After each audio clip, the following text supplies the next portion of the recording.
আফাজউদ্দিন শাহ বাবা গালিবপুরি তার রুহানি সন্তান মোতালিব পাগলা রামের কান্দা আমাকে 200 টাকা দিয়ে দোয়া করেছেন। হযরতপুর থেকে এক ভাইজান আমাকে আরো অনেকগুলো টাকার মাধ্যমে দোয়া করেছে। সকলের প্রতি শ্রদ্ধা সালাম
চিন্তা করতেছি যদি না দিই দিলে 100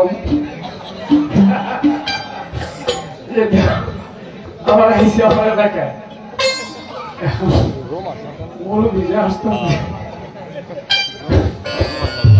এমন পাম দিছে আমি আর সহ্য করবি পরে আমার 500 সুদ্ধা দিয়ে দিছে 1000 গাই হয়েছে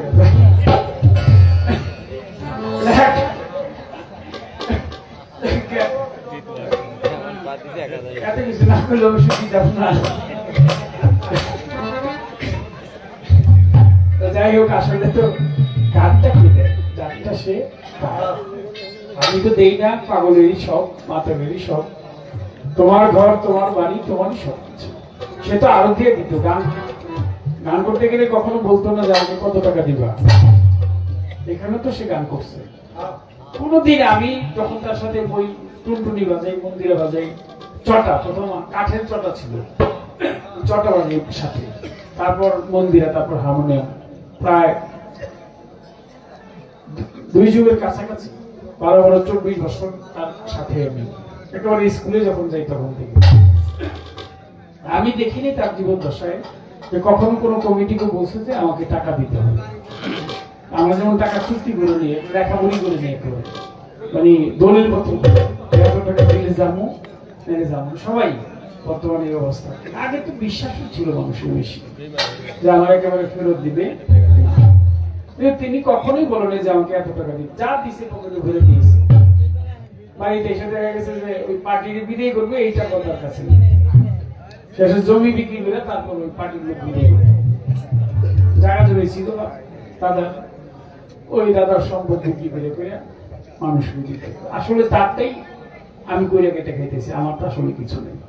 ধন্যবাদ রুমা সরকারকে মনে রাখার জন্য, যে পুরানা কথা মনে রাখছে, এর জন্য তাদের ধন্যবাদ জানাই।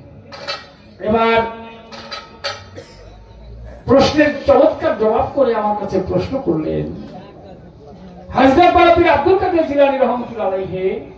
তিনি মাতৃরেহেম থেকে, মায়ের গর্ভ থেকে দুনিয়ায় যখন আসলেন, তখন এসে তিনি সেজদা করলেন। এই সেজদা কার জন্য করেছিলেন?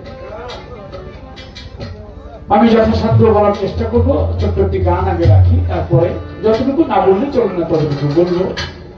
অত্যন্ত চমৎকার পরিবেশ, যদিও লোক একটু কমে গেছে, কমে গেলেও ভালো। নীরব হয়ে বসে আছেন, ধন্যবাদ।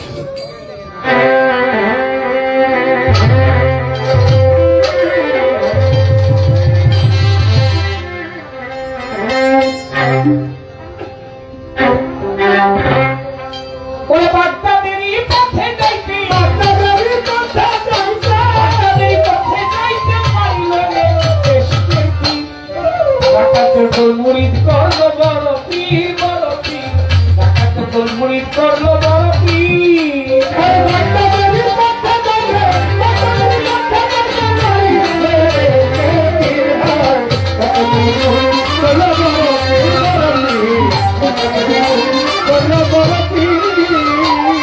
যেহেতু জীবনী গান, একটি কথা অলিয়া উলিয়ার সম্বন্ধে যদি না বলি তাহলে বুঝবেনি কি। আমি হয়তো অতটা ভালো বলতেও পারি না, কিন্তু আপনারা তো ভালো শুনতে। হযরত পীর আব্দুল কাদের জিলানী বয়স 6-7 বছর হবে। মক্তবে মাদ্রাসায় গিয়েছে লেখাপড়া করার জন্য। আগে তো এরকম, আমিও ছোটবেলায় যে আমাদের যে বসিলা ব্রিজ পার হন, এই বসিলা ব্রিজের গোড়াটার মধ্যে যে একটা মাদ্রাসা আছে, এটা এইভাবে ছিল না। এটা আগে ছিল, মুখটা ছিল পূর্ব দিকে, এখন তো পশ্চিম দিকে, পশ্চিম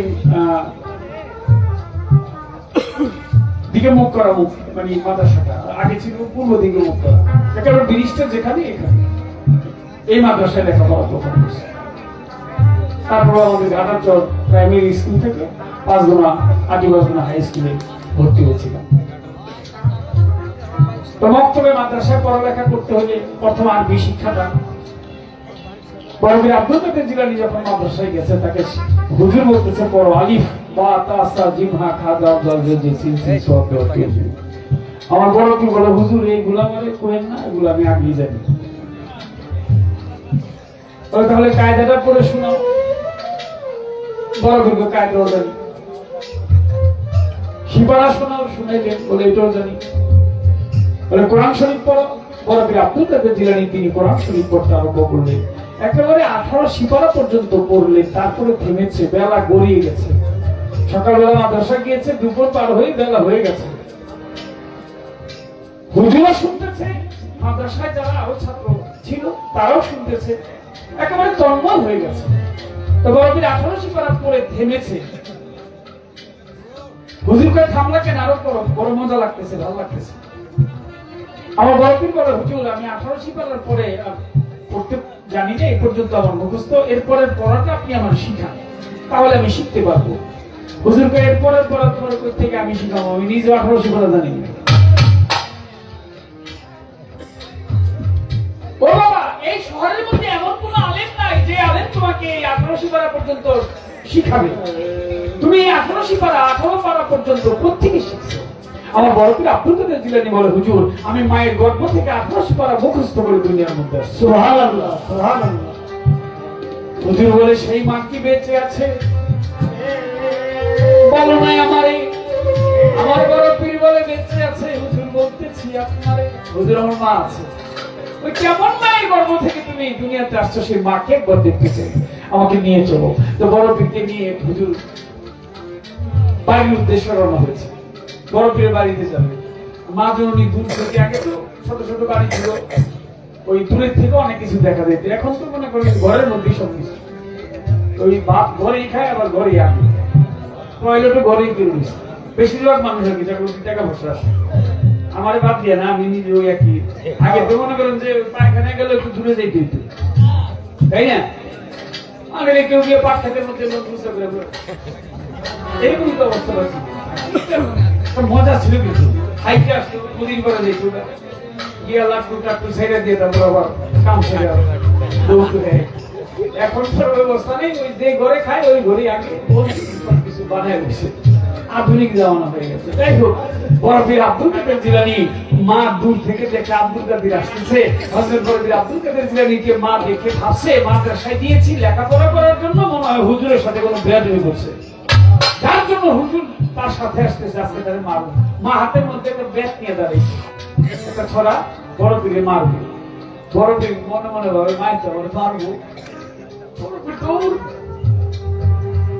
বড় পীর আগে আগে দৌড়ায়, মা পিছনে পিছনে দৌড়ায়, আর হুজুর তার পিছনে পিছনে দৌড়ায়।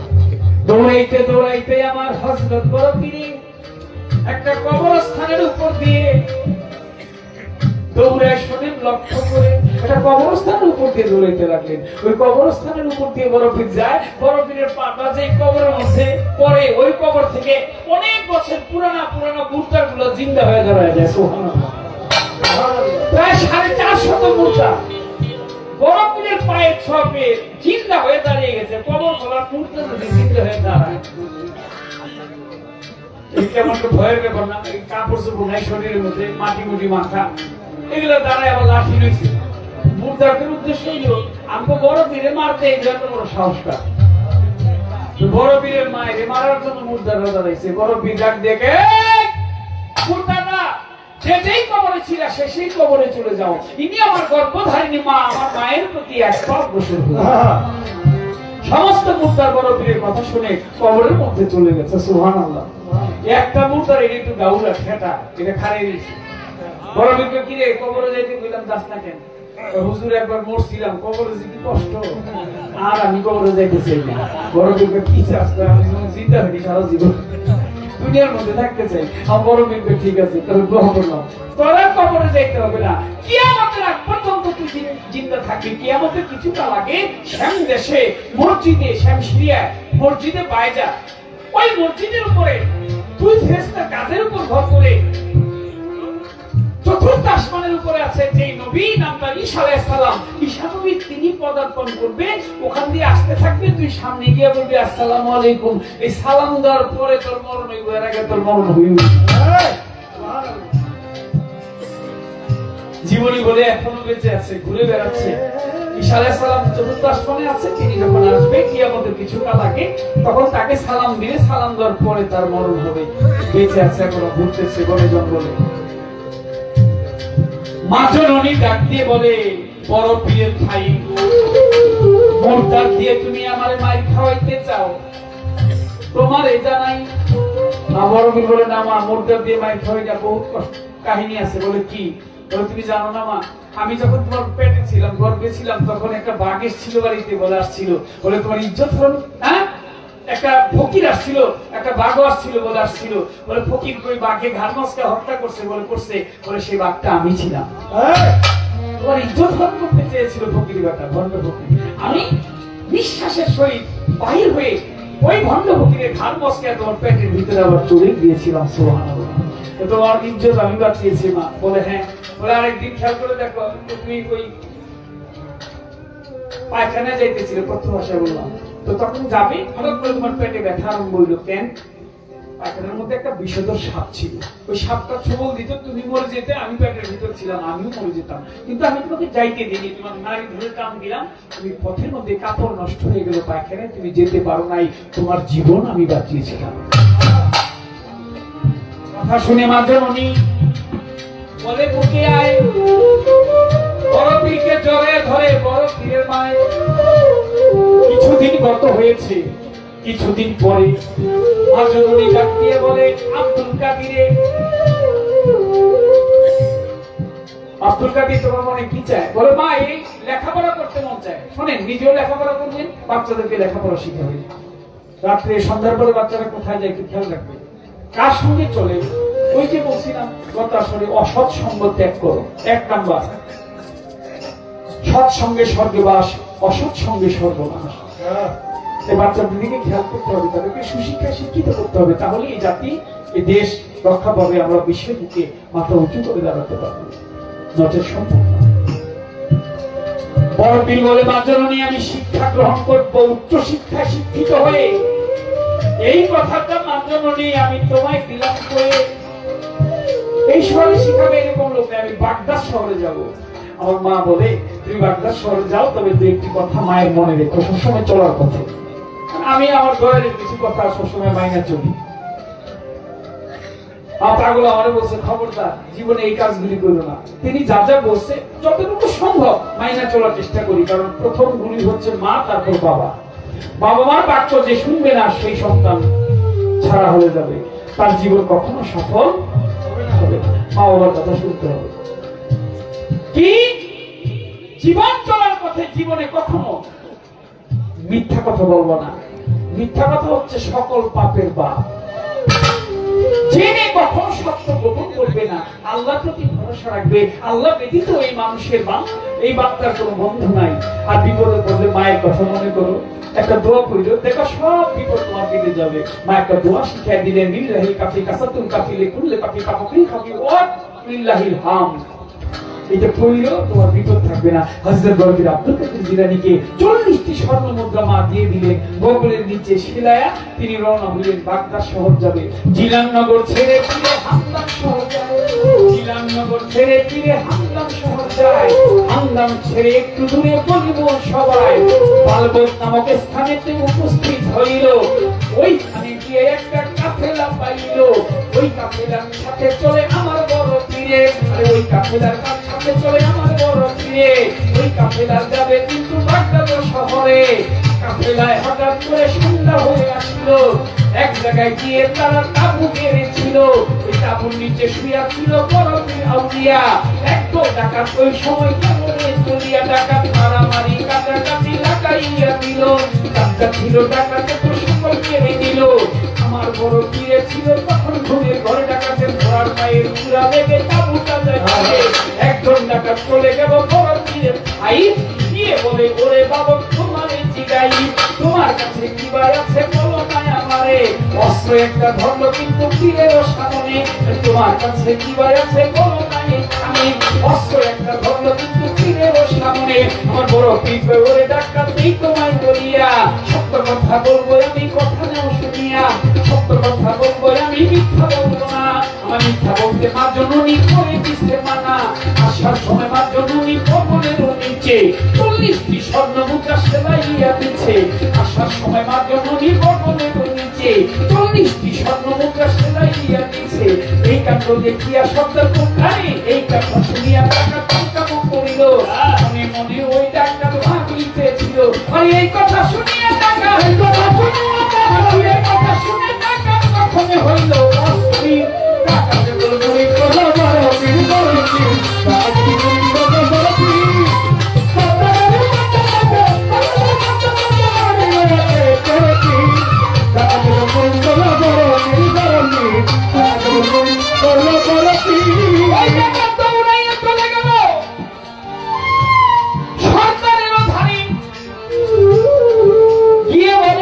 সরকার বলতেছি তোমারে আহম্মদ বাদাবি নাম, আহম্মদ বাদাবি নাম সর্দারের ছিল।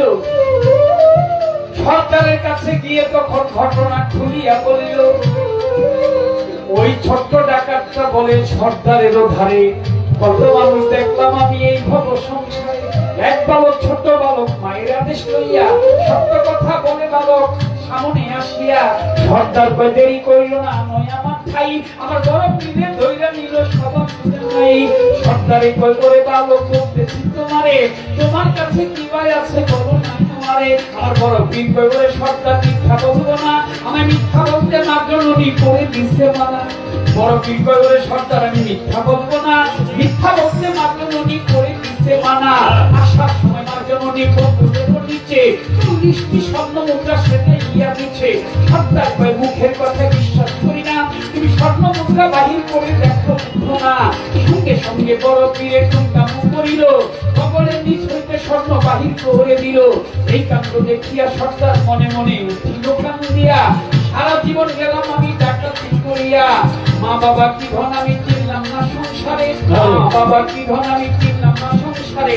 এই মুখে কবুই আমি সত্য বললাম না রে আরে। এই বালক ছোট বালক মায়ের আদেশ লইয়া সত্য কথা বলে তিনি দুনিয়ায় থাকিয়া। সর্দার কয় বড় পীরে আপনার নামটা কি আমার বড় পীর কয় বলে সর্দার তোমায় বলতেছি জিলানের জিলানি আমি আব্দুল কাদের নাম জিলানের জিলানি আমি আব্দুল কাদের নাম আমার পরিচয়টা তোমার কাছে খুলে বলে দিলাম। দালালি নজরে ফিরে একটু চাইয়া ছিল দালালি নজরে ফিরে একটু চাইয়া ছিল সঙ্গে সঙ্গে টাকা সর্দার বেহুশ হইয়া গেল। খুশ পাইয়া ধর্ম দিয়া কোনো পীরের পায় পায় ধরিয়া কই ও হুজুর মাফ করে আমায়। আমার বড় পীর কয় দিলাম দিলাম দিলাম মাফ করিয়া জন্মের মতো ডাকাতি আমার ছাড়িয়া। সর্দার কয় ডাকাতি ছেড়ে কর আমি কি আমার বড় পীর কয় ওই সর্দার তোমায় বলতেছি আউলিয়া বানাইয়া দিলাম এই জগৎ সংসারে এই দুনিয়ার ধনী আমি বানাইলাম তোমারে।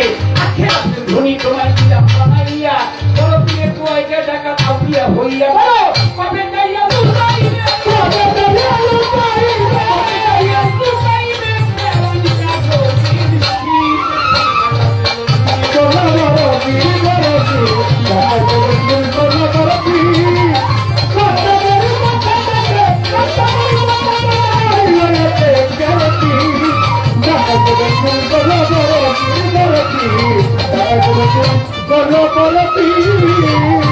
মনের খুব ইচ্ছা আছে যদি সময় সুযোগ পাই একদিন সুযোগ সময় যদি হয় তাহলে বাগদাদ শহর যাওয়ার চেষ্টা করবো যদি বড় পীর আব্দুল কাদের জিলানী সহায় থাকে তিনি যদি নেয় আর কি কোনো অলি দরবারে যাওয়া এটা সাধারণ বিষয় না। অলি ততক্ষণ পর্যন্ত না চাইবে ততক্ষণ পর্যন্ত যেতে পারবে না। আজকে শরীর গেছে অনেকবার হাজার দরবারে অনেক অলিও দরবারে বাংলাদেশে তো বিচরণ প্রতি রাত্রি অলিদের দরবারে ঘুরি। কিছুদিন আগে ওয়াইসি হোটেল ওয়াইসি রহমতুল্লাহ আলাইহির দরবারে দিয়ে আসছে যিনি স্বয়ং রাসূলকে চেয়েছে। তোমার ইচ্ছা অনেক দিন যাবো যদি নেয় আর কি দোয়া করি যেন যেতে পারি যদি সময় সুযোগ বেঁচে তার ইচ্ছা। তাহলে হযরত বড় পীর আব্দুল কাদের জিলানী জিলানী আউলিয়া সর্দার তিনি আউলিয়া শিরোমণি। প্রেম কি হাতে মাঠে রতে গো প্রেম রাস্তা ঘাটে রতে গো প্রেমিক বিনে আরে প্রেম হাতে মাঠে রতে গো রাস্তা ঘাটে রতে গো সুরতি প্রেমিক বিনে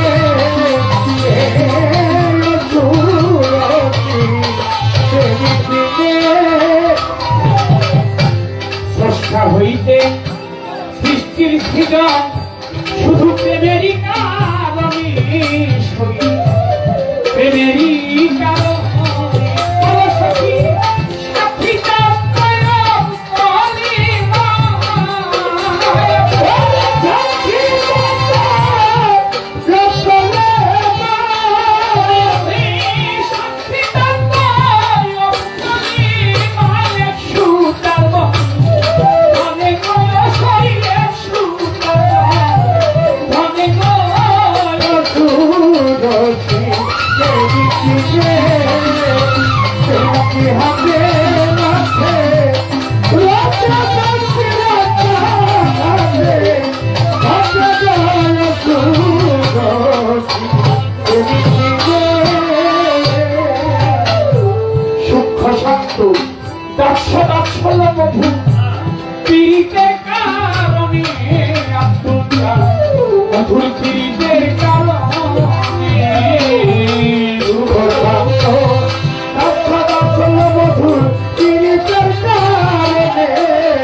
সূক্ষ্ম শান্ত রাস্য মধু পীড়িতের কারণে সৈক পীড়িতের কারণে আমার শরীর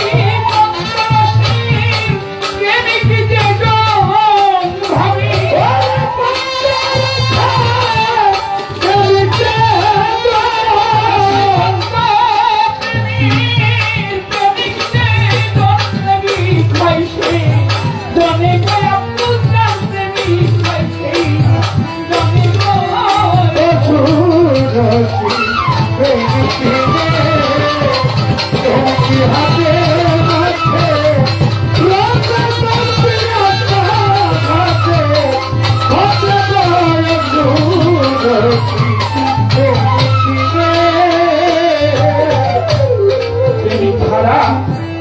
পাগল যারা আমার মতো মাতাল হারা বন্ধু হারা পাগল যারা আব্দুল চাঁদ এ তৃণভুবনে শৈরে এ তৃণভুবনে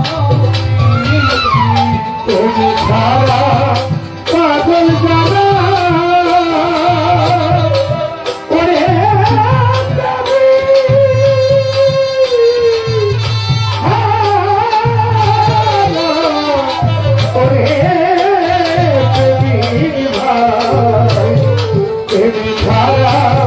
পাগল জানা সখিবে একটি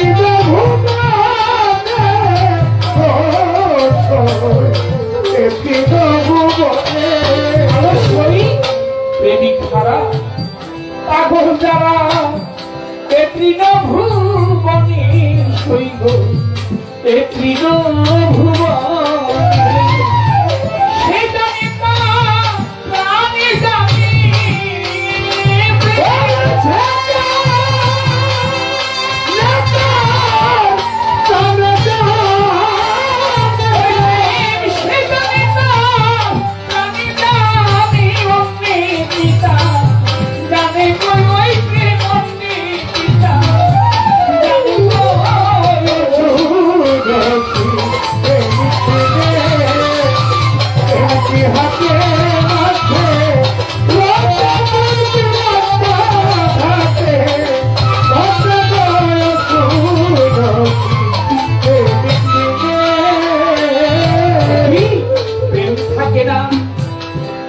প্রীতি শরীরে প্রেম থাকে না প্রেম থাকে না থাকে প্রীতি কথা কৈরকম দেওয়ানি কথা কৈরকম দেওয়ানি প্রেম থাকে না থাকে প্রীতি ওরে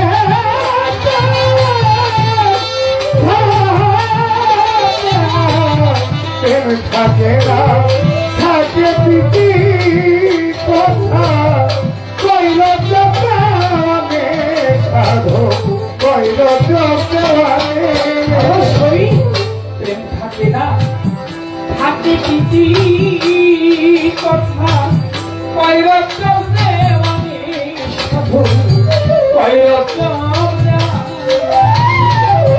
প্রীতি যদি নাহি থাকে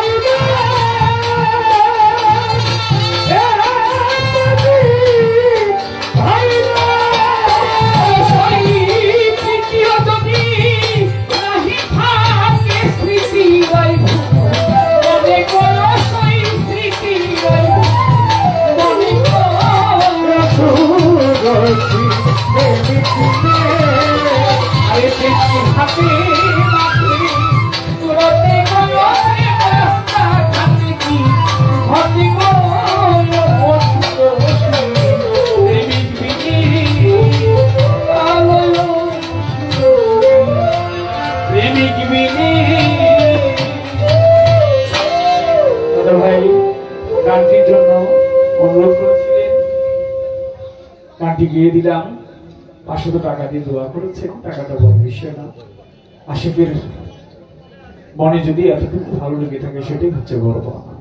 প্রশ্ন করেছে আমার কাছে, জানিবার চাই এইভাবে জিজ্ঞেস করে দাঁড়াইয়া সভা হযরত বড় পীর আব্দুল কাদের জিলানীর জিলানী মাত্র মাতৃগর্ভ হইতে দুনিয়ায় আসিলেন যখনই সেজদা দিয়ে পড়েছিল কিসেরই কারণে, কেন সেজদা দিল পীর একটু বলেন না এইখানে। দেখেন আমরা কিন্তু সেজদারত অবস্থায় আসি, গাছের গোড়া নিচে, মানুষের গোড়া উপরে। গাছের গোড়া নিচে, মানুষের গাছের একটা ডাল কাটেন, গাছটা বেঁচে থাকবে। মানুষের একটা হাত কাটেন, মানুষ বেঁচে থাকবে। পা কেটে দেন, বেঁচে থাকবে। কিন্তু গোড়াটা যদি কেটে ফেলেন, মানুষ আর বাঁচতে পারবে না। গোড়াটা হচ্ছে মানুষের গোড়াটা উপরের দিকে। মানুষ মায়ের গর্ভে যখন থাকে তখন মাথাটা নিচের দিকে থাকে, ঝুলে থাকে, পা দুটো উপরের দিকে থাকে, আর প্রভুর দরবারে বলতে থাকি, প্রভু এ দয়াময় আল্লাহ আমাকে যঠর যন্ত্রণা থেকে মুক্তি দাও। কারণ সেটি বলেছে, যঠর যন্ত্রণা পেয়ে আসলাম আমি করাল দিয়ে, সেই শপথটি আছি ভুলে এই ভূমিতে আসি, আমারই রাখবেন করে তোমার চরণে দাসী। যঠর যে যন্ত্রণা, সেখানে কিন্তু আমরা প্রত্যেকটি মানুষ ছিলাম। বিশাল ব্যাপার। মা যদি সন্তানকে দাঁড়ায় জন্ম দিত, প্রসব করত সন্তানকে, তাহলে সন্তানের মাথাটা গিয়ে মায়ের পায়ের মধ্যে পড়ত। মানুষ হয়তো সে কথা ভুলে গেছে। মাথা নিচের দিকে ছিল, পা উপরের দিকে ছিল, এটা কিন্তু এখন মনে নেই। এখন তো মাথা উপরে চলে আসছে, পা চলে গেছে। কিন্তু একদিন আবার মাথা নিচের দিকে শিখে যাবে। বয়সের ভারে যারা মুরব্বী নিচের দিকে চলে আসে, নিয়ম প্রকৃতি। তাহলে হযরত বড় পীর আমার কেন সেজদা দিল? কার জন্য সেজদা বড় পীর সেদিন দিয়েছিল? শুকরিয়া জানাইল বড় পীর আল্লাহর দরবারে। আশরাফুল মাখলুক বলে ঘোষণা যখন দিল এই মানুষের, আশরাফুল মাখলুক সর্বশ্রেষ্ঠ জীব বড় পীর আব্দুল কাদের জিলানী, তিনি সেজদা দিলেন শুকরানা সেজদা আল্লাহর দরবারে। হে আল্লাহ, আমি মানুষ জন্ম পেয়ে আমি আমার জীবন ধন্য হয়েছে, এর চাইতে ভালো জন্ম নাই। পৃথিবীর যত কিছু আছে সমস্ত নিয়ামত শুধু মানুষের জন্য আল্লাহ পাক সৃষ্টি করেছেন, তৈরি করেছেন। এর জন্য মানুষকে বলা হয়েছে আশরাফুল মাখলুক, সর্বশ্রেষ্ঠ জীব মানুষ। হাতিটাও তো বড়, হাতিটা সেইটাকেও মানুষ বশ করতে পারে, এদিকে চল সেদিকে চল। কদিন আগে গিয়েছিলাম, বাঘের সাথে গিয়ে কোলা বলি দিয়ে আসছি। গিয়েছিলাম আমি বেড়াইতে, যারা আমার ফেসবুক দেখে তারা বলতে পারবে, আমার সাথে যারা অ্যাড আছে আর কি, তারা বলতে পারবে বাঘের গিয়ে জড়াই দিচ্ছি। মানুষ বাঘেরও, সে বাঘেরও তো ভয় পায়, কিন্তু ওটা তো বশ করেছে। মানুষের দ্বারা সম্ভব সবকিছু, কারণ মানুষ সর্বশ্রেষ্ঠ জ্ঞানে গুণে সব দিক দিয়ে। হযরত বড় পীর আব্দুল কাদের জিলানী তিনি শুকরিয়া আদায় করলেন আল্লাহর দরবারে। শুকরিয়া দিয়ে, আল্লাহ তোমার দরবারে রাখি শুকরিয়া যে আমি তোমার এই মানব কুলে এসে আমার জীবন ধন্য। কথাটি হয়ে গেল। এই কুল মাকলুকের পরে সেজদা করেছিলেন সেদিন আমার বড় পীর। এই একটাই প্রশ্ন ছিল, বুঝি আর প্রশ্ন নাই। ছোট্ট করে কথা একটাই আমি জিজ্ঞেস করতে চাই, হযরত খাজা মাইনুদ্দিন হিন্দে ও সুলতান, এই কথা তো সবার মাঝে আপনি করিবেন প্রমাণ। আমরা সবাই খাজা বলে, ওনার নাম তো খাজা মঈনুদ্দিন চিশতি রহমতুল্লাহ আলাইহি, কিন্তু আমরা ডাকি কি খাজা বাবা। খাজা বাবা, আমি যদি খাজা বাবা বলি, আমার মনে আছে আমার মাও গান করতো, তোমার বাবাও গান করতো, দুজনই গান করতেন। তো আমার মাও বলতো খাজা বাবা, আমার মা যারা বাবা বলে আমার সেই রিস্তায় কি হয়? কথা কন না কেন? না হয় না। এখন না রে, আমিও বলেছি খাজা বাবা, আবার আমার সন্তান যারা তারাও কয় খাজা বাবা। রুমা সরকার আপনি একটু বলবেন, বাপেও কয় বাবা, পোলা কয় খাজা বাবা, নাতি ওকে বাবা, চোদ্দ গোষ্ঠী কয় খাজা বাবা, ব্যক্তি গাড়ি বাবা কইতেছে এই খাজা বাবা কর কারণটা কি জানা দরকার আছে না? কি কথায় আসে আমি রইলাম অপেক্ষা। এই পর্যন্ত প্রশ্নে আমার আর নাইলে সভায় বাসিওয়ালা ভাই আজকে বাসি কেমন কেমন করে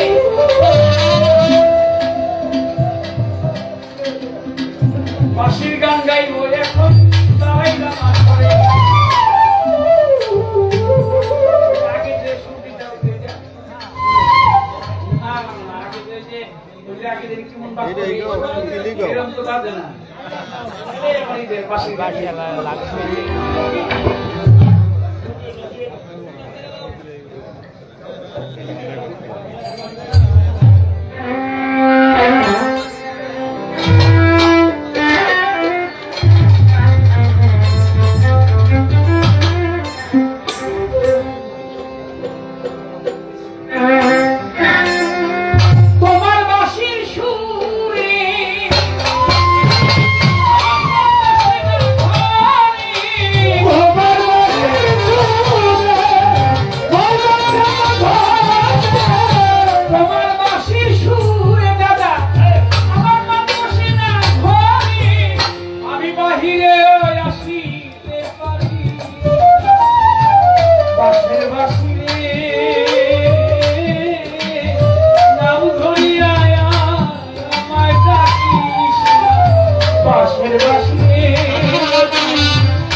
সকাল দুপুর সাজে গৃহ কাজে মন তো বসে না নাম ধরিয়া বাজে সকাল দুপুর সাজে গৃহ কাজে মন বসে নাম ধরিয়া বাজে সকাল দুপুর সাজে গৃহ কাজে মন তো বসে আমি সুখে আশা করি বন্দি আছি জানি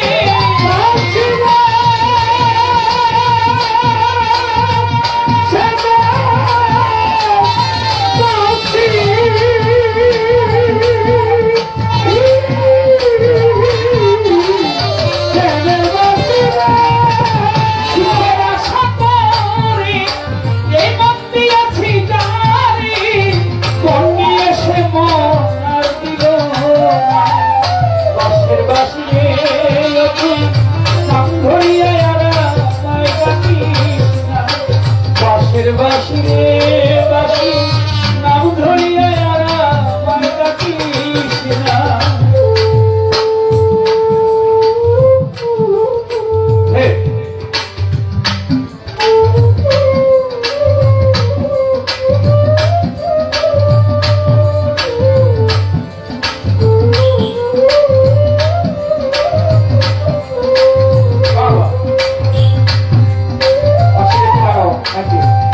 কপাল ওরা কপাল জোড়ায় আর লাগলো না দারুণ বসন্তকাল আমারই পোড়া কপাল ওরা কপাল জোড়ায় আর লাগলো না দারুণ বসন্তকাল আমারই পোড়া কপাল ওরা কপাল জোড়ায় আর লাগলো না শাশুড়ি হয়েছে না ভয় আছে নদীতে ও বাসিরে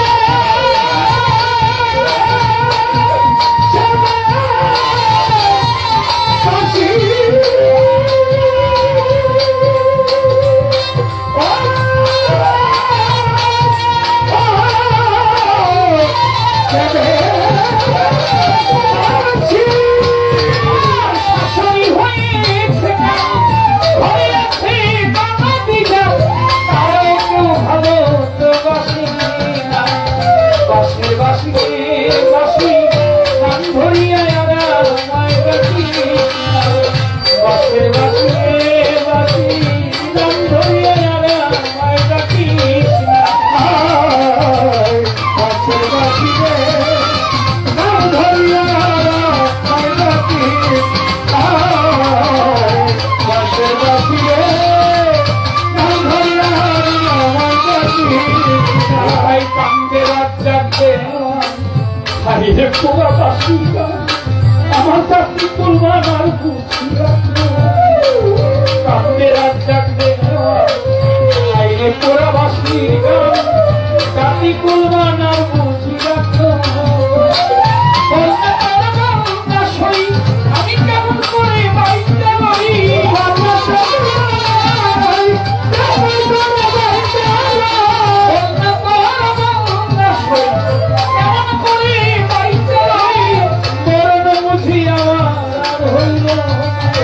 বাসের বাসি রে বাসি গান ধরিয়া মায় ডাকি বাসের বাসি রে গান ধরিয়া মায় ডাকি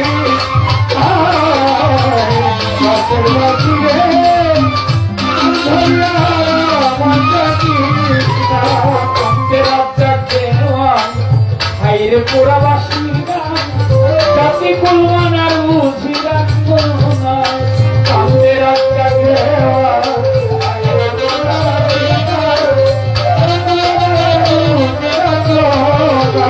কান্দে রাত জাগবে হাইরে পোড়া বাসি জাতি কুলমান আর বুঝি রাখবো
বাইরে পুরা বাসিন্দার রাত্রি কুলবান আর মুখি রাখো চাঁদের রাত জাগতে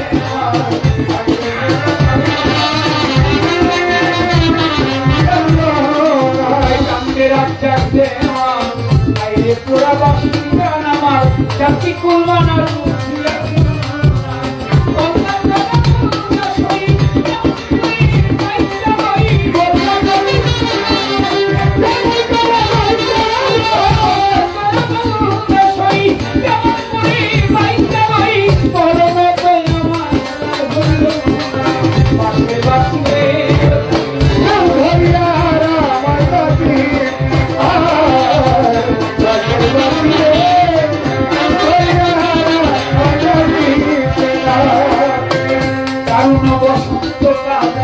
আমার এই পোড়া কপাল জোড়া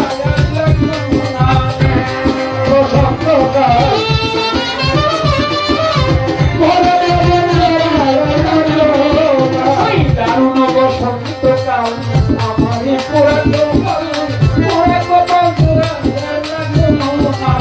শাসনী শাসনী হয়ে তারাও কেউ ভালো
আরেকজন আছে না জান কে না ও খেলা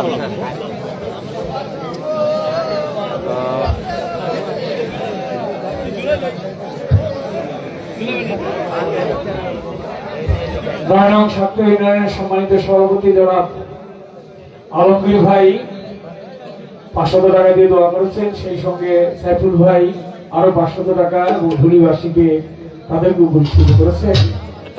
একটা আনন্দ হলো, ছেলেরা আমার দাদা ভাই একটু আনন্দ করেছে, ধন্যবাদ তাদেরকে, ধন্যবাদ আপনাদেরকে। আমার আলমগীর ভাই, সাইফুল ভাই সহ আপনারা যারা গান শুনলেন সকলের প্রতি ভক্তি শ্রদ্ধা, সবাইকে সালাম, আসসালামু আলাইকুম, ধন্যবাদ। হ্যালো হ্যালো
হ্যালো,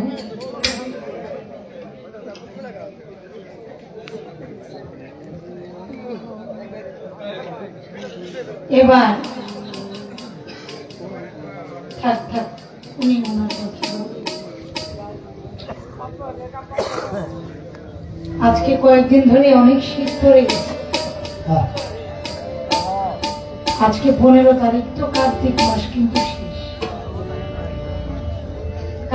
কাল বলতে যে অগ্রহণ মাস পৌষ ঢুকলো, আর শীত অনেক। কার্তিক অগ্রহণ, তো অনেক লোকজন আমরা ছড়ানো ছিটানো আছে। শীতের রাত্রে তো আপনারা একটু কাছে আসলে আপনাদের একটু ভালো লাগবে, কারণ মানুষের গরমের গরম। তা আমি পাম্পটি দিয়ে টাকা সরলে গেছি। হ্যাঁ, আজকে মনে হইতেছে যে না, আমি প্রকৃত একজন ভালো ঝোলা। বাহ বাহ বাহ। কারণ ঝোলা দিয়ে তো সবাই নিতে পারে না, তাহলে আমার এলিয়াম আছে। হ্যাঁ, হ্যাঁ, কথা হইল কি,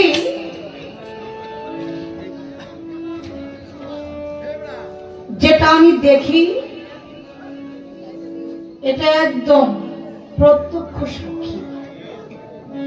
যেটা আমি দেখি না, আমারে যদি কহেন এই জিনিসটা হয়েছে, আপনি জানেন, আমি কোনোদিন শুনছি, আমি দেখিনি।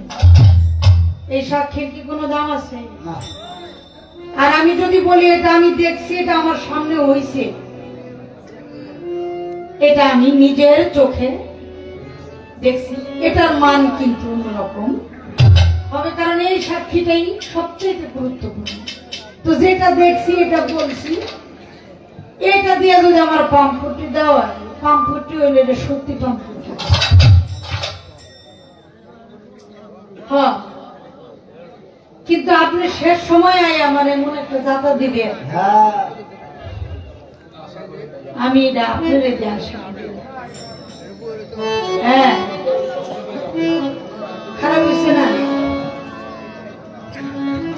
খাজা বাবারে বাবা কয়, আমার মায় যদি বাবা কয় কেউ রে, এ সম্পর্কে আমার কি লাগে? কয় নানা লাগে। তাহলে নাতি কি নানারে বাপ ডাকে? হ্যাঁ, রশিদ বাবার একটা গল্প শুনছিলাম। আচ্ছা, পোলায় মায়ের কয় 500 টাকা দিবি, আমি দিতে বাজার লাগাবো। কাক কি বাজার লাগাবি, যা টাকা বলবি। বাপে তো বিদেশ থেকে আইছে নতুন, মামুর গলা ধরে কইতেছে, আব্বা আরে, তুমি আগে ডেলি আঙ্গো বাড়িতে আইতা, এখন আইও না কেন? আচ্ছা, বাপে কয় এই নিকাম, আমি বিদেশ থাকি, হ্যাঁ, আরে হিন্দি আমার বউ এই কাম করছে, বউ রাখবো না, হ্যাঁ, বেজাল তো লেগে গেছে, সংসার তো টিকবো না। মায়ের কয় বাপ কাম করলি কি, এখন তো তোর বাবা আমার ছাড়বো না। হ্যাঁ, আমি আগেই কইছিলাম 500 টাকা দিয়ে দাও, আমি আবার বাউ করে এলাম। 500 না, তোর 1000 দিন। তাও বাবাই বেজাল ঠিক কর, কয়টা দাও ঠিক করে। তো বিচারের লেগে তো শ্বশুর বাড়ির থেকে লোক আনছে, মহিলার বাপেরে আনছে, ভাইগো আনছে, সবাই আনছে। ওই পোলায় বেজাল তো ঠিক করবো, বিচারের মধ্যে নানার জায়গায় গলা ধরছে, নানারে বাবা তুমি আগে আমগো বাইতে কবে পাই। বাপে কয় বউ তো আমার ভালো, মাথা তো আমার পুরান নষ্ট। তো এই মমতাজ আম্মুর লাগে আর কি একটা ক্যাসেটের মধ্যে শুনছিলাম, কই যেদিন নানার গলা ধরে বাপ ডাক করবা, সেদিনটা ভালো মানুষ। হ্যাঁ, তো নানা হোক, দাদা হোক, বাপ হোক, চাচা হোক, খাজা বাবারে যতক্ষণ পর্যন্ত বাবা না বলতে পারে, ততক্ষণ পর্যন্ত খাজা বাবার তরিকার মধ্যে তার ভক্তরা দাখিলই হবে না। যত পীর মাশায়েখ মুর্শিদ আছে, তারা প্রত্যেকেই বাবা। কেন বাবা? তারা আত্মার পরিশুদ্ধ করে, এই জন্য তারা। এখন এই বাবা বাবার কারণটা কি? আর কোন বাবা করে তেমন বাবা কই না, কিন্তু খাজা বাবার বেলায় এটা একটু ব্যতিক্রম। কেন? আমি একটা গান করি, চেষ্টা করি।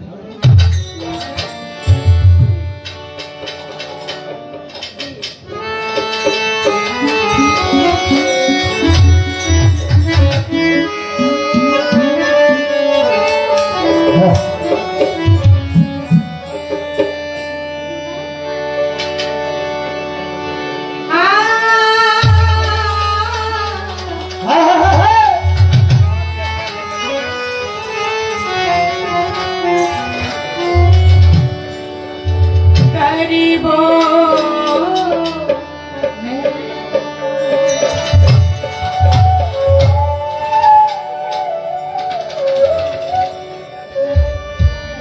পলকে পলকে মনে পড়ে তোমাকে, পলকে পলকে মনে পড়ে তোমাকে, তুমি যে আমার জীবন, ও বাবা হবে হবে গো, ও বাবা হবে হবে গো। বলো কে বলো, মনে পড়ে তোমার, ও খাজা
খাজা বাবারে বাবা কয় কেন, মাই কয় বাবা, বাবাই কয় বাবা, ফুলাই কয় বাবা, হ্যাঁ নাতি কয় বাবা, এত সবাই বাবা কয়, বাবা কয় কেন?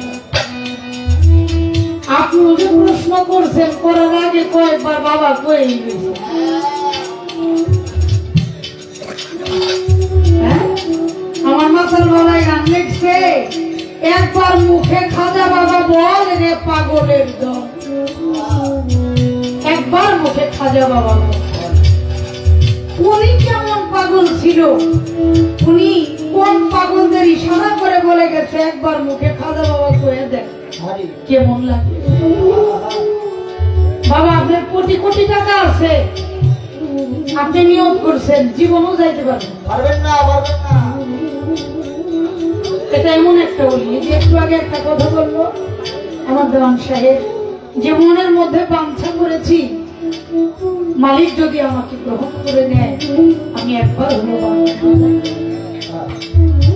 বাগদাদের মাটিতে যে কি আছে এটা একটা মুসলমান ওখানে না যাওয়া পর্যন্ত বুঝতেই পারে। ওখানে গেলে দেওয়ানা হয়ে যেতে হয়, পাগল হয়ে যেতে হয়। কারণ বাগদাদের মাটিতে বাগদাদ যাইতে হইলে ইরাক যাইতে হবে, আর ইরাকের রাজধানী হইল বাগদাদ, যেখানে আমার মৌলা আলী শুয়ে আছে, যেখানে মৌলা ইমাম হুসাইন আলাইহিস সালাম শুয়ে আছে, যেখানে বাইজিদ বুস্তামি বাবা শুয়ে আছে। আল্লাহর অসংখ্য অসংখ্য অলি বাগদাদের মাটিতে শুয়ে আছেন। আমরা সকলেই মালিকের কাছে প্রার্থনা করি আমার দেওয়ান সাহেবের মনের বাঞ্ছা যেন আমার গাউস রাজম গাউস পাক পূর্ণ করে, সকলেই বলি আমিন। তেমনি খাজা বাবার দরবার, এটা ভারত, আপনারা তো জানেন। কোটি কোটি টাকা থাকলে বাবা আপনি ভিসাও লাগাইতে পারবেন না, আর খাজা বাবা যদি ডাক দেয় আপনার পকেটে টাকাও লাগবে না, এমনি গেছে। এমন একজন এখন তাহলে বাবা কয় কে আমার খাজা বাবা, তার গুরু হলেন হযরত খাজা উসমান হারুনি রহমত। আল্লাহর একজন ওলি বাবা। আমরা যে যারে বিশ্বাস করি, কেউ যদি মনে করি আমার পুনার পেটের মধ্যে ব্যথা, আমার এলাকার যে মসজিদ, এই মসজিদের একজন ইমাম সাহেব আছে, তিনি যদি একটু পানিটা পড়ে এই পানির মধ্যে একটু দেয় আমার বাচ্চার পেটের ব্যথা। কেউ যদি মনে মনে চিন্তা করে আমি আমার আব্দুল চান বাবার দরবারে যদি যাই, আমার এত বিপদ এত আপদ, আমি আব্দুল চাঁদের দরবারে গেলে যদি আমার মনের কথাগুলি বলি, নিশ্চয়ই আমার বিশ্বাস আমার আব্দুল চাঁদ বাবা আমার কথাগুলি শুনবে। এটা হলো ভক্তের বাঞ্ছা, আশা, তেমনি জন্য খাজা উসমান হারুনি বাবার দরবারে গেছেন। কেন গেছেন? মায়ের গর্ভে কোনো সন্তান হয় না।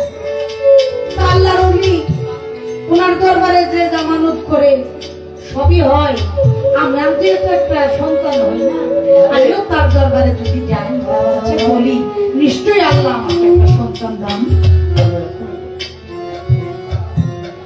এই আশা মনে মনে নিয়ে মা খাজা উসমান হারুনির দরবারে চলে গেছে। বলছে হুজুর আপনার দরবারে তো অনেক মানুষ আসে, সবার কাছে শুনেছি আপনার দরবার থেকে কেউ খালি হাতে যায়। আমিও মনের মধ্যে আশা নিয়ে আসি। কি আশা? বাবা আমার কোনো সন্তান আদি হয় না, বহু বছর হয়ে গেল আমার বিয়ে হয়েছে, কিন্তু আমি যে নারী, আমি মাতৃত্বের কোনো স্বাদ আমি নিতে পারি না। আপনি একটু দেখেন না মালিক আমার চোখ দিয়ে কোনো সন্তান রাখছে কিনা। বাবা উসমান হারুন আল্লাহর দরবারে সেজদা দিয়ে পড়ে গেছে। আল্লাহ বলে উসমান হারুনি তুমি সেজদা উঠাও। কেন? বলে তুমি ওই মাকে বলে দাও আমি তার ভাগ্যে কোন সন্তান রাখি। অতএব তুমি সেজদাও দিও না, আমি এই আশা পূর্ণ করতে পারবো না। বাবা উসমান হারুনি মাথা সেজদা থেকে তুলে মাকে বলল মা মনে কষ্ট দিও না, আল্লাহ পাক তোমার গর্ভে কোনো সন্তান রাখে নাই মা, এটা আমার দেওয়ার সাধ্য তোমার। কথা শুনে মা দরবার থেকে বাহির হয়ে যায় আর মনে মনে আল্লাহর ওলির দিকে দরবারের দিকে চায়, কি জানি কি বলে আর যেন কাঁদে। ওই রাস্তা দিয়ে আমার খাজা বাবা যায়,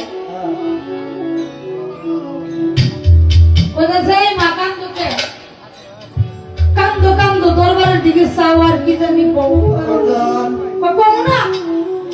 মানুষে কয় হ্যাঁ দরবারে আইয়া বলে খালি হাতে যায় না, আমি তো ঠিকই খালি হাতে গেলাম। আমি বিশ্বাস করছিলাম উনি আল্লাহর ওলি, এখন দেখলাম উনি আল্লাহর ওলি না, উনি মিথ্যা। কারণ কি বলে না আল্লাহর কাছে সেজদা দিতে, আল্লাহ বলে কইছে আমার গর্ভে সন্তান নাই। এত মানুষ ভরা হাতে যায়, আমি খালি হাতে গেলাম, এই জন্য আমার মনে যায় আমি খাজা বাবা বলে মা একটু দাঁড়াও, তুমি আমার পীরকে বইকো না, আমি একটু দেখতেছি। খাজা বাবা সেজদা দিয়ে পড়ে গেছে আল্লাহর দরবারে। হে মালিক, এই মায়ের গর্ভে কি কোনো সন্তান রাখো নাই? আল্লাহ বলে মঈনুদ্দিন তুমি মাথা উঠাও, তোমার সেজদা উঠাও, আমি সেজদা কবুল করবো না। বলে কেন? বলে এই মায়ের গর্ভে কোনো সন্তান নাই। বলে মায়ের গর্ভে সন্তান নাই, আমার আছে ওই তকদিরে এরকম। তোমার তকদিরে আছে, যদি আমার তকদিরে কোনো সন্তান থাকে সেখান থেকে একটি সন্তান আমার পীরের সম্মান আছে, তুমি এই মাকে দান করো। একবার মুখে জোরে জোরে কইবেন সুবহানাল্লাহ। আল্লাহ কবুল করে নিলেন, মা বাড়িতে চলে গেছে। খাজা বাবা বলছে তুমি চলে যাও, তোমার সন্তান হবে। বাড়িতে গেছে, 1 বছর পরে সন্তান কোলে নিয়ে আবার বাবা উসমান হারুনের দরবারে আইছে। বলছে যে পিসাব আপনার লোক আমার 2টা কথা আছে। কি? আপনি কইছিলেন না আমার সন্তান হইব না? আমি তো কই নাই, আল্লাহ কইছে তাই আমি কইছি। এটা কোন আল্লাহ দিল? এটা কার সন্তান? বলে এটা আমার সন্তান, আমি তাকে 10 মাস 10 দিন আমার গর্ভে ধারণ করেছি, তারপরে দুনিয়ার মধ্যে আনছি, আপনারা দেখানোর জন্য বাচ্চা বলে করে আনছি। ওসমান হারুনি বাবা এত লজ্জা পাইছে, বলে এই দরবারে মনের দুঃখে দরবার ত্যাগ করে চলে যায়। এদিক দিয়ে খাজা বাবা বলতেছে বাজার কই গো? রাস্তার মধ্যে দাঁড়াইছে, পীরের সামনে। কোথায় যান? বলে চলে যাই। কোথায় যাবেন? বলে জানি না। কেন যাবেন? বলে আল্লাহ আমার লজ্জা দিছে। আল্লাহ আপনার লজ্জা দিছে? কে লিখে? কই এক মা আমার দরবারে আইছে সন্তানের জন্য। আল্লাহ কইছে মায়ের গর্ভে সন্তান নাই, আমি মাকে বলে দিছি, কিন্তু ওই মা 10 মাস 10 দিন পরে সন্তান প্রসব করে ওই সন্তান আমার কোলের মধ্যে নিয়ে আমার দরবারে আইছে। কয়টা আমার সন্তান, তাহলে তোমারও যদি আল্লাহ নিষেধ করে আমার সন্তান তোমার আল্লাহ দিছে, আরে তাহলে বলো মানতি না, আমি লজ্জা পাইবে। গুরুর পায়ের কাছে পড়ে গেছে বাবা। আরে আসলে এই মায়ের গর্ভে কোনো সন্তান ছিল না। আমার পীরকে অপমান করতে করতে মা চলে যাইতেছে। তাই আল্লাহর দরবারে আমি ফরিয়াদ করেছি, যদি আমার তকদিরে কোনো সন্তান থাকে, আমার মুর্শিদের সম্মানার্থে যেন আমার তকদিরের সন্তানকে মাকে দেওয়া হয়। তাই বাবা রে, আমার তকদিরের সন্তানকে মাকে দিয়েছি, শুধু তোমার সম্মান বাঁচানো। বাবা উসমান হারুনি খাজা গরিব নওয়াজকে বুকের মধ্যে নিয়ে বলছে, মইনুদ্দি, আরে যে ভক্ত তার মুর্শিদের সম্মানের জন্য নিজের সন্তানকে অন্য মায়ের গর্ভে দিতে পারে, এর চাইতে আনন্দের আর কোনো সীমা থাকতে পারে না কোনো গুরুর জন্য। আমি তোরে দোয়া করলাম, তুই তো একটা সন্তান দান করছ, আমি তোকে আশীর্বাদ করলাম, সারা দুনিয়ার মানুষ তোর সন্তান হয়ে তোকে বাবা বলে ডাকে। সুবহানাল্লাহ। তাই মা রো বাবা বলবে, রো বাবা দাদা, রো বাবা দাদা, রো বাবা।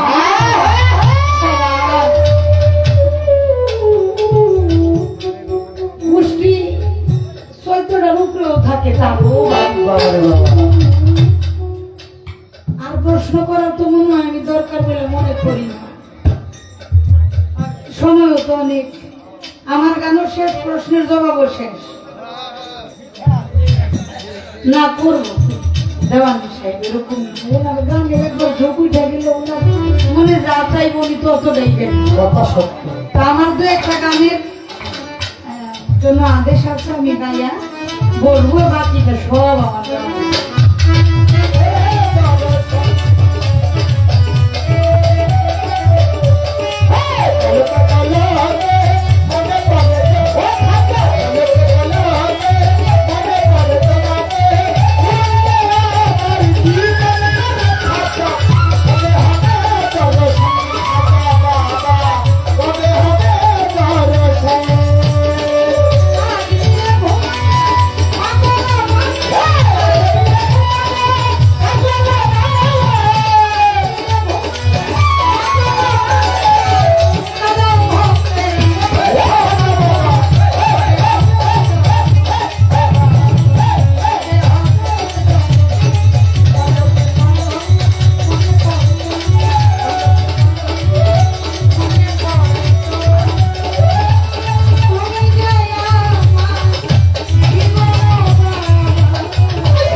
এটি রশিদ বাবার গানের জন্য আদেশ। আর এখান থেকে আমার এক ভদ্রলোক আমাকে 500 টাকা দিয়ে গেছেন এবং আমাকে একটি গানের জন্য আদেশ করেছেন, সে গানটিও আমি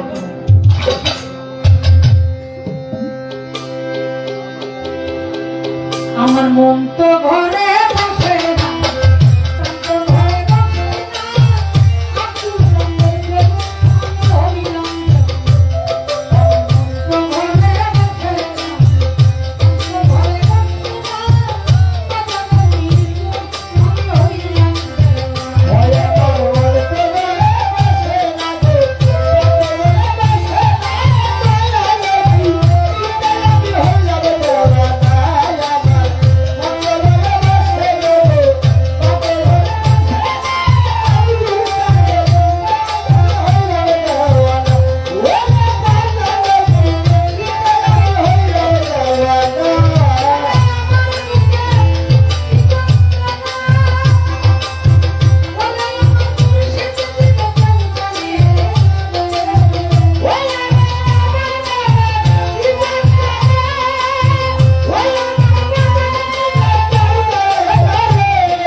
আমি গান শোনাবো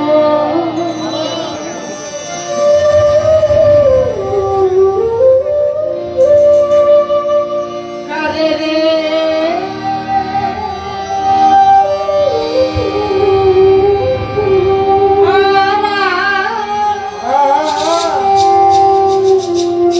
বান্ধব কোথায় রে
আপনাদের মাঝে অনেকটা সময় রয়েছে, অনেক কথা বলেছি। যে বেশি কথা বলে তার ভুল হওয়া স্বাভাবিক। যদি কোনো কথায় ভুল হয়ে থাকে আল্লাহর হস্তে ক্ষমা সুন্দর দৃষ্টিতে দেখবেন। যিনি আজকে আমাকে সারাটা রাত্র নিয়ে তার সাথে গান করার সুযোগ করে দিয়েছেন, তিনিও যদি আমার দেওয়ান সাহেব আমার প্রতি কষ্ট পেয়ে থাকেন তার কাছেও ক্ষমা চাই। তিনি দেখেন সবার প্রতি সালাম আসসালাম।